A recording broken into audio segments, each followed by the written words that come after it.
നമ്മുടെ നാട്ടിൽ ആഘോഷങ്ങൾ അടിച്ചേൽപ്പിക്കുന്ന ഒരു സമ്പ്രദായം വ്യാപകമായി നമ്മൾ കണ്ടുവരുന്നുണ്ട്. അതിലൊരു അടിച്ചേൽപ്പിക്കലാണ് നബിദിന ആഘോഷം എന്നുള്ളത്. ഈ പ്രവാചകനോട്, അള്ളാഹുവിൻ്റെ റസൂലിനോട് സ്നേഹമുള്ളവർ നബിദിനം ആഘോഷിക്കണം. അതൊരു മനുഷ്യൻ്റെ ഉള്ളിലെ സ്നേഹത്തിൻ്റെ അടയാളമാണ് എന്ന നിലയിൽ പ്രവാചകനോടോ അള്ളാഹുവിനോടോ കൂറുള്ള, ഇസ്ലാമിനോട് കൂറുള്ളവർ അതൊക്കെ ആഘോഷിച്ച് തീരൂ എന്നുള്ളൊരു ചട്ടം കെട്ടലും ഒരു കട്ടായപ്പെടുത്തലും ഒരു അടിച്ചേൽപ്പിക്കലും നമ്മുടെ സൊസൈറ്റിയിൽ വ്യാപകമായി കണ്ടുവരുന്നുണ്ട്. അതൊരു അബദ്ധമാണ്. അതേ അബദ്ധമാണ് ആഘോഷം പോലും അനുവദിക്കുന്ന സംഗതി. അതുപോലെ തന്നെയാണ് നമ്മുടെ ഈ രാജ്യത്തും പല ആഘോഷങ്ങളും നമ്മൾ അടിച്ചേൽപ്പിക്കപ്പെടുന്ന സാഹചര്യമുണ്ട്. പ്രത്യേകിച്ച് ഓണം പോലുള്ള ആഘോഷങ്ങൾ, ഓണം വന്നാലും മറ്റ് ക്രിസ്മസ് തുടങ്ങിയിട്ടുള്ള ആഘോഷങ്ങൾ, അത് ഓരോ മതവിഭാഗങ്ങളുടെ ആഘോഷങ്ങളാണ്. അതും അടിച്ചേൽപ്പിക്കപ്പെട്ടുകൊണ്ടിരിക്കുകയാണ്. നിങ്ങൾ ഇത് ആഘോഷിക്കാൻ പാടില്ല, ഞങ്ങൾ പറയുന്ന ആഘോഷങ്ങൾ നിങ്ങൾ ആഘോഷിക്കണം എന്ന നിലയിൽ ഒരു ചട്ടം കെട്ടൽ പലപ്പോഴും കണ്ടുവരുന്നുണ്ട്. ഇപ്പം നമ്മളെ മക്കളൊക്കെ ആഘോഷിച്ചുകൊണ്ടിരിക്കുക. ഇന്നിപ്പോൾ ആഘോഷ ദിവസമാണല്ലോ. സ്കൂളിലൊക്കെ എന്ത് ചെയ്യും, നമ്മുടെ പെൺമക്കളൊക്കെ കസവിൻ്റെ സാരി ഉടുത്ത്, കേരളീയ വസ്ത്രമെന്നാണ്. സാരിയും കേരളവും തമ്മിലും വലിയ ബന്ധമുള്ള സംഗതിയല്ല. അങ്ങനെയാണെങ്കിൽ പഴയ കാലത്ത് ഇവിടെ സ്ത്രീകൾ ജീവിച്ചിരുന്നൊരു കാലഘട്ടമുണ്ട്. ചട്ടയും മുണ്ട് കൊടുത്ത് കിടന്ന ഒരു കാലഘട്ടമൊക്കെ ഉണ്ട്. അങ്ങനെയും കൊടുത്ത് കിടക്കാൻ അത് കേരളീയ സംസ്കാരത്തിലേക്ക് തിരിഞ്ഞു നോക്കട്ടം അതൊന്നും ആരും ആഗ്രഹിക്കാറില്ല. ഇതൊരു ഒരു കസവ് സാരിയും അതോടൊപ്പം തന്നെ നേരിയതിൻ്റെ സാരികളും പിന്നെ അതല്ലെങ്കിൽ അതുമായി ബന്ധപ്പെട്ടിട്ടുള്ള പാവാടകളും ഉടുപ്പുകളും ഒക്കെ ഇട്ട് നമ്മുടെ പെൺകുട്ടികളൊക്കെ ഉടുത്തൊരുങ്ങി ആഘോഷങ്ങളുടെ ചുവട് പിടിക്കുന്നൊരു ഘട്ടമാണിത്. ഇതൊരു മതപരമായ വിശ്വാസവും അവരുമായി ബന്ധപ്പെട്ട് നിൽക്കുന്ന ആഘോഷങ്ങളും മറ്റു വിശ്വാസികളുടെ മുന്നിൽ അടിച്ചേൽപ്പിക്കപ്പെടുന്ന ഒരു സാഹചര്യം, അത് തീർത്തും നിരാശാജനകമായ അന്തരീക്ഷമാണ് ഉണ്ടാക്കുന്നത്. ആഘോഷിക്കുന്നവർ ആഘോഷിച്ചുകൊണ്ടിരിക്കുന്നുണ്ട്, അത് ആഘോഷിക്കട്ടെ. പക്ഷേ ആഘോഷിക്കില്ല എന്ന് തീരുമാനിക്കാൻ, ഞാൻ ആഘോഷിക്കില്ല എന്ന് തീരുമാനിച്ചാൽ അത് കുറ്റകരമാകുന്ന ഒരു സാഹചര്യമായി മാറിയിട്ടുണ്ട്. അതാണ് ഏറ്റവും വലിയ കഷ്ടമെന്നുള്ളത്. ഇപ്പം നബിദിനം ആഘോഷിക്കാൻ എനിക്കിത് താല്പര്യമില്ല, ഇത് ഇസ്ലാമുമായി പുലബന്ധമില്ല, നമ്മൾ ഈ പരിപാടിയുമായി യാതൊരു ബന്ധവുമില്ല എന്നൊരു മഹലിൽ ഒരു വിശ്വാസി തീരുമാനിക്കുകയാണ്. അതുകൊണ്ട് നമ്മൾ ഇതിൽ നിന്ന് വിട്ടേക്ക്.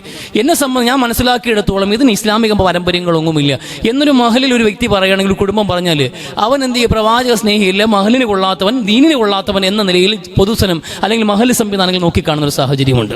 അത് കണക്ക് തന്നെയാണ് ഈ ഓണം ആഘോഷം. എനിക്കിത് താല്പര്യമില്ല. എൻ്റെ വിശ്വാസങ്ങളും എൻ്റെ സങ്കല്പങ്ങളും എൻ്റെ ആചാരമനുഷ്ഠാനങ്ങളും ഒന്നും ഈ ഒരു ആഘോഷത്തിലേക്ക് ചേർന്ന് നിൽക്കാൻ എന്നെ അനുവദിക്കുന്നില്ല എന്നൊരു നിലപാട് സ്വീകരിച്ചാൽ അവൻ വർഗീയവാദി, അവൻ ഭീകരവാദി, അവൻ തീവ്രവാദി എന്ന നിലയിലേക്ക് ചിത്രീകരിക്കപ്പെടുന്ന സാഹചര്യമുണ്ട്. അത് അബദ്ധമാണ്. ഈ വന്ദേ മാതരമാണെങ്കിലും ഓണാഘോഷമാണെങ്കിലും മഹാനവമിയാണെങ്കിലും ക്രിസ്മസ് ആണെങ്കിലും അത് പാടുന്നവർക്ക് പാടാം, ആഘോഷിക്കുന്നവർക്ക് ആഘോഷിക്കാമെന്നല്ലാതെ പാടാനും ആഘോഷിക്കാനും അനുവാദമുള്ള അത്ര തന്നെ സ്വാതന്ത്ര്യം ഉണ്ടാവുന്ന വിഷയമാണ്. ഞങ്ങൾക്കിത് പാടാനും താല്പര്യമില്ല, ഇത് ആഘോഷിക്കാനും താല്പര്യമില്ല എന്ന് സ്റ്റാൻഡ് എടുക്കാൻ, അതല്ലേ സ്വാതന്ത്ര്യം? അതല്ലേ വ്യക്തിപരമായ മൗലികമായൊരു മനുഷ്യന്റെ അവകാശമല്ലേ? അത് മതം വകവെച്ചു കൊടുക്കണ്ടല്ലോ. മനുഷ്യൻ എന്ന നിലയിൽ മൗലികമായൊരു മനുഷ്യന്റെ അവകാശം, അത് മതരാഷ്ട്രത്തിലാണെങ്കിലും രാജഭരണത്തിന് കീഴിലാണെങ്കിലും ജനാധിപത്യ രാജ്യത്താണെങ്കിലും ലോകത്ത് എവിടെയാണെങ്കിലും ഒരു പൗരന് കിട്ടേണ്ട സ്വാതന്ത്ര്യമല്ലേ? അത് ഹനിക്കപ്പെടാൻ പാടില്ലല്ലോ. ഒരാൾ ഞാൻ ആഘോഷിക്കുന്നില്ല എന്ന് പറഞ്ഞാൽ ഒരു ഓഫീസിലോ ഒരു സ്കൂളിലോ ഒരു കോളേജിലോ മറ്റേതെങ്കിലും ഒരു കൂട്ടായ്മയിലോ ഈ ആഘോഷത്തോട് ചേർന്ന് നിൽക്കാൻ എൻ്റെ വിശ്വാസങ്ങൾ അനുവദിക്കുന്നില്ല, എനിക്ക് താല്പര്യമില്ല എന്ന് പറഞ്ഞ് മാറി നിന്നാൽ അയാൾ കുറ്റവാളിയാക്കപ്പെടുന്നതിൻ്റെ സാഹചര്യം അത് തീർത്തും തെറ്റായ ഒരു അന്തരീക്ഷമാണ്, ഒരു സന്ദേശമാണ് നൽകുന്നത്. അതിന് പ്രധാനപ്പെട്ട കാരണം ഒറ്റപ്പെട്ടു പോകുന്നു ഇത്തരം ശബ്ദങ്ങൾ, സത്യത്തിൻ്റെ ശബ്ദങ്ങളും നിലപാടിൻ്റെ ശബ്ദങ്ങളും ഒറ്റപ്പെട്ടു പോകുന്നതായി യാഥാർത്ഥ്യം. ഒറ്റപ്പെട്ടു പോകാൻ പാടില്ല. ഫലിക്കും ബിൽ ജമാ, നിങ്ങൾ എടുക്കുന്ന നിലപാടുകൾ ആൾക്കൂട്ടമില്ലാതെ പോകുന്നതാണ് ഏറ്റവും വലിയ പ്രശ്നമെന്നുള്ളത്.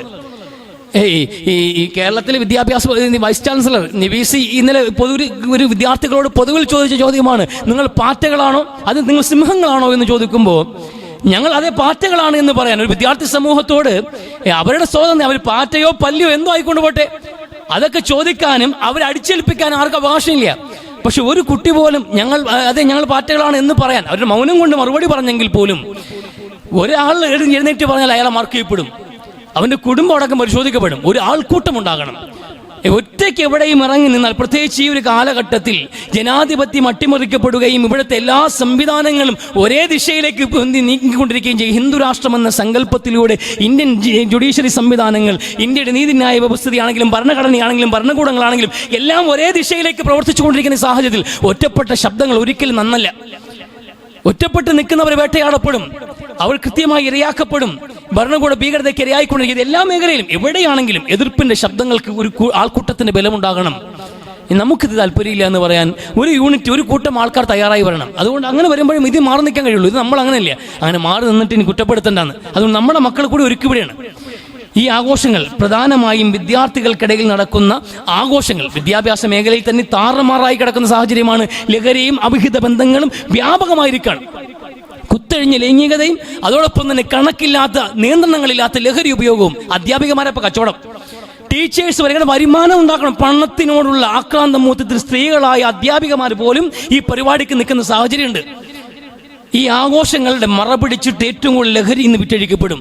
അതോടൊപ്പം തന്നെ ഒരുപാട് നമ്മുടെ മക്കളടക്കമുള്ള ഒരുപാട് ആൺ പെൺ മക്കൾ ചില ലൈംഗികമായ പുതിയ ബന്ധങ്ങൾ സ്ഥാപിക്കാനും അല്ലെങ്കിൽ ചില ലൈംഗികമായ ചൂഷണങ്ങൾക്ക് വേണ്ടിയിട്ടും ആഘോഷങ്ങളെ പലപ്പോഴും അവസരമാക്കി മാറ്റുന്ന സാഹചര്യമുണ്ട്. ഇത് പച്ചയായ സത്യമാണ്. ഇത് ഏതൊരാൾക്കും അറിയാം. സാമൂഹികമായ കാഴ്ചപ്പാട് ഏതൊരു വ്യക്തിക്ക് മനസ്സിലാവും. പക്ഷെ എല്ലാവരും അത് കണ്ണടച്ചിട്ടാക്കിയിട്ട് അതൊക്കെ അതിൻ്റെ വഴിക്ക് നടക്കട്ടെ എന്ന നിലയിൽ അനുവദിച്ചു കൊടുക്കണം. അതൊക്കെ എത്ര വലിയ മോശത്തരമാണ്, എത്ര വലിയ തിന്മയാണ് ഈ ആഘോഷങ്ങളുടെ മറവിൽ നടക്കുക. ഈ സാരി എന്ന വേഷത്തിന് തന്നെ ഏറ്റവും വലിയ അപകടം എന്താണ്? മറയ്ക്കാനുള്ളതെല്ലാം പുറത്തു കാണുന്ന ഒരു അവസ്ഥയിലേക്കാണ് ഈ വേഷത്തിന് സ്റ്റൈല് പോകുന്നത്. പലപ്പോഴും അങ്ങനെയാണ്. നമ്മുടെ മക്കളൊക്കെ എടുത്തുകൊണ്ട് പോകുക എന്ന് പറയുമ്പോഴത്തേക്കും അത് മറ്റുള്ളവരുടെ കണ്ണുകൾക്ക് വിരുന്നാകാൻ, പല കഴുകൻ കണ്ണുകൾക്കും കൊത്തിവലിക്കാവുന്ന ഒരു അവസ്ഥയിലേക്ക് നമ്മുടെ പെൺമക്കളെ ഇറക്കി നിർത്തുക എന്നുള്ളത് അള്ളാഹു ഇഷ്ടപ്പെടില്ല. അള്ളാഹുവിനും ഇഷ്ടമല്ല. നിങ്ങൾ അങ്ങനെയല്ലല്ലോ ഞാൻ പഠിപ്പിച്ചത്. മുസ്ലിം പെണ്ണുങ്ങൾ അങ്ങനെയല്ലല്ലോ നടക്കേണ്ടത്. നിങ്ങൾ അള്ളാഹുവിനെ റസൂലിനെ അനുസരിക്കുന്നവരാണെങ്കിൽ നിങ്ങളുടെ വേഷവിധാനങ്ങളിൽ ആ സ്നേഹം കാണണ്ടേ? നിങ്ങൾ എങ്ങനെ വേഷം ധരിക്കേണ്ടതെന്ന്. ഏതാഘോഷവും വരട്ടെ, പഠിക്കാൻ പോയാലും ശരി, ഇനി വീട്ടിലാണെങ്കിലും ശരി, എവിടെയാണെങ്കിലും ശരി, നിങ്ങൾക്കൊരു ഡ്രസ് കോഡ് പഠിപ്പിക്കപ്പെട്ടിട്ടുണ്ട്. അത് മുസ്ലിമിന്റെ ഐഡന്റിറ്റിയാണ്. നിങ്ങൾ ആക്രമിക്കപ്പെടാതിരിക്കാനും നിങ്ങളുടെ ഐഡന്റിറ്റി വ്യക്തമാക്കാൻ വേണ്ടിയിട്ടുള്ളതാണ് ഈ ഡ്രസ് കോഡ് എന്ന് വിശുദ്ധ ഖുർആൻ. അത് റസൂലിനെ അനുസരിക്കലാണ്, അള്ളാഹുവിനെ അനുസരിക്കലാണ്. അത് സ്നേഹമാണ്, അതൊരു സ്നേഹമാണ്. നമ്മുടെ മക്കൾ ഇത് മനസ്സിലാക്കണം. മക്കൾ ഇങ്ങനെ സ്വാതന്ത്ര്യം പിടിച്ചിട്ട് ഈ നമ്മുടെ ഈ രീതിയിലൊക്കെ ഈ വസ്ത്രധാരണയിൽ പെൺകുട്ടികൾ ഇന്ന് ഏറ്റവും വലിയ പ്രശ്നമായിരിക്കുന്നത് ആൺകുട്ടികൾ ഒരു പരിധിവരെ കൈ നിൽക്കും. കാരണം കുതിരയ്ക്ക് കൊമ്പെന്ന പോലെയാണ് പെൺകുട്ടികൾക്ക് സ്വാതന്ത്ര്യം അമിതമായി കിട്ടിയുള്ള അവസ്ഥ എന്നുള്ളത്. ഈ ആൺകുട്ടികൾക്ക് പൊതുവെ സ്വാതന്ത്ര്യമായിട്ടാണ് പ്രവർത്തിക്കുക. പക്ഷെ എന്നാലും കെട്ടുപാടുണ്ട് അവർക്ക്, കടപ്പാടുകളെ കുറിച്ചൊരു ബോധ്യമുണ്ട്. ഇതൊക്കെ ഞാൻ വഹിക്കേണ്ടതാണ്, ഇതെല്ലാം ഞാൻ നോക്കേണ്ടതാണ് എന്നൊരു ഉത്തരവാദിത്വ ബോധം ഉള്ളിൽ കാണും. പക്ഷെ പെൺകുട്ടികളെ സംബന്ധിച്ച് സ്വാതന്ത്ര്യം കിട്ടിക്കഴിഞ്ഞാൽ പിന്നെ യഥേഷ്ടം സ്വൈരവിഹാരമാണ് അവർക്കെല്ലാം സ്വാതന്ത്ര്യമാണ്. അവർ സ്വന്തം കാര്യങ്ങൾ ചിന്താപാത, ഈ സ്വന്തം ഇഷ്ടങ്ങൾ, ആഗ്രഹങ്ങൾ, ഈ ലോകത്തിന്റെ എവിടെ എന്തൊക്കെ മോഹിപ്പിക്കുന്ന എന്തൊക്കെയുണ്ടോ അവിടേക്ക് എത്തിപ്പെടാനുള്ള ആശയം കൊണ്ട് അവർ ഇറങ്ങിത്തിരിക്കുകയാണ്.